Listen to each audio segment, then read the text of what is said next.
Hello, dear ones, and welcome to Radiant Wise Women. If you're new here, I'm so glad you found your way to this space. And if you're returning, welcome back. It's an honor to be walking this path with you. I'm Sumner Irwin, and this channel is a space where I share soulful reflections and supportive wisdom for women at any stage of life. Each week, I share a spoken version of my written Substack essays.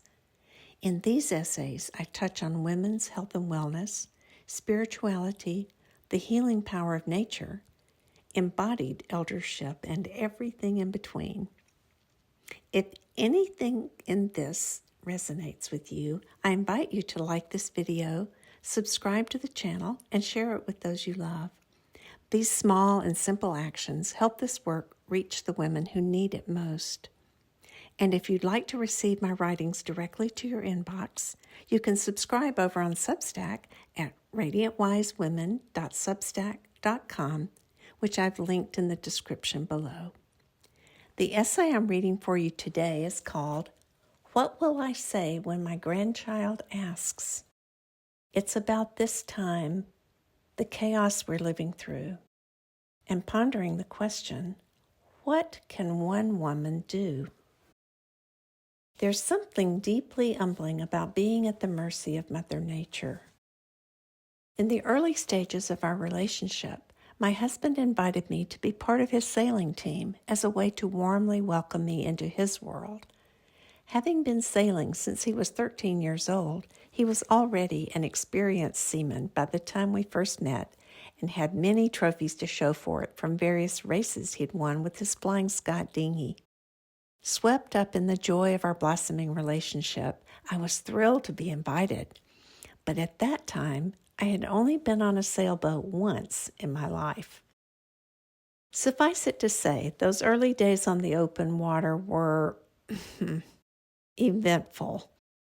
I'll skip the details about the boom to the head that sent me flying into a lake in the middle of winter, or the storm that flipped our boat and dunked us all into the choppy waters. Aside from discovering that I preferred the shore, where I could peacefully watch the sunlight sparkle on the lake, our sailing adventures revealed a deeper truth to me. Sometimes it seems as if there's no way forward. Sometimes there's just no wind. And when that wind vanishes, your boat is dead in the water.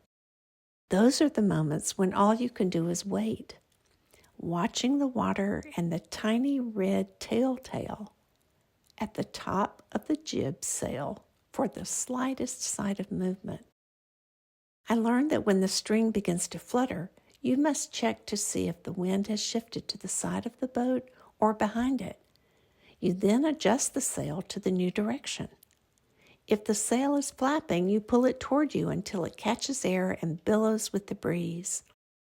But this part is important, as obvious as it may seem. You're not controlling the wind. The sail and the wind are doing a dance. In moments like this, you can actually feel the boat lifting beneath you. There is an invisible yet unmistakable power propelling you forward as your boat slices through the water. This action of being lifted, it feels oddly like grace. Exhilaration flows through your body as you move closer and closer to the buoy, marking the end of the race course. While my stint as a deckhand was short-lived, the wisdom of the wind has stayed with me long after. And in these tumultuous times we are living through, where there is so much uncertainty and angst, I am transported back to my husband's boat, Blue Eyes, to that quiet moment of liminal stillness, where all we could do was listen to the waves gently lapping and wait for the wind to come to us. What is this moment in history we're living through right now? The unknowable. I don't know how this situation is going to turn out. I don't know, and yet I'm open to the possibility of something better. Some people will say that I'm a Pollyanna, that I'm turning a blind eye to this dire situation. Maybe, All I know is that my heart breaks when I hear about families in Ukraine hiding in terror as bombs rain down all night, and infants are dying of malnutrition after famine relief from the U.S. was abruptly cut off. When I'm sitting with this heaviness, sometimes all I can do is put my hand on my heart and fill it with love. I imagine it beaming out like a ray of light, sending solace. May all beings be peaceful. May all beings be free from suffering. Sometimes I feel dead in the water. I long to make sense of the swirl of distressing news, but it seems unfigureoutable. I find myself grousing at breakfast with my husband about the billionaire brandishing a chainsaw. I fret and stew, and we both shake our heads. I catastrophize and get myself into a tizzy. These are the times I'm so grateful for my husband's loving support. When I'm spinning out in despair, he will often put his hand on my arm and ask, "Lee, where are you now?" "Oh, I'm in fear." "So, what can one woman do?" His gentle interruption reminds me that I am not helpless and that my actions, however small, are not meaningless. I can pluck a few bright yellow daffodils, newly blooming, and place one in a vase on my desk. I can give the grandkids sugar-pod peas to plant in the garden. I can step out of my bubble to smile and chat with a new neighbor who doesn't look like me. I can make 5 calls a day to urge my Congress members to stand up to tyranny. I can gather with other women and envision a brighter future. I can keep writing, and I will continue to ask myself, what is mine to do? Because hope, flowing with the river of grace. No doubt we, as a collective, are undergoing a tsunami of change. No, we can't control the wind. Yet I believe we stand at a threshold, a choice point, where we can choose to step into an entirely new way of being. Will we make our choices from a place of fear or love? I get it. Humans long to belong, and complaining can be a great way to bond with others. Yet it's up to each one of us to choose. We can grumble and blame, panic and hide our eyes. Or together, we can face what's ahead with resolve. We can chart a new course, grab the line and adjust the sail, tack into the wind and surge ahead toward the world we envision.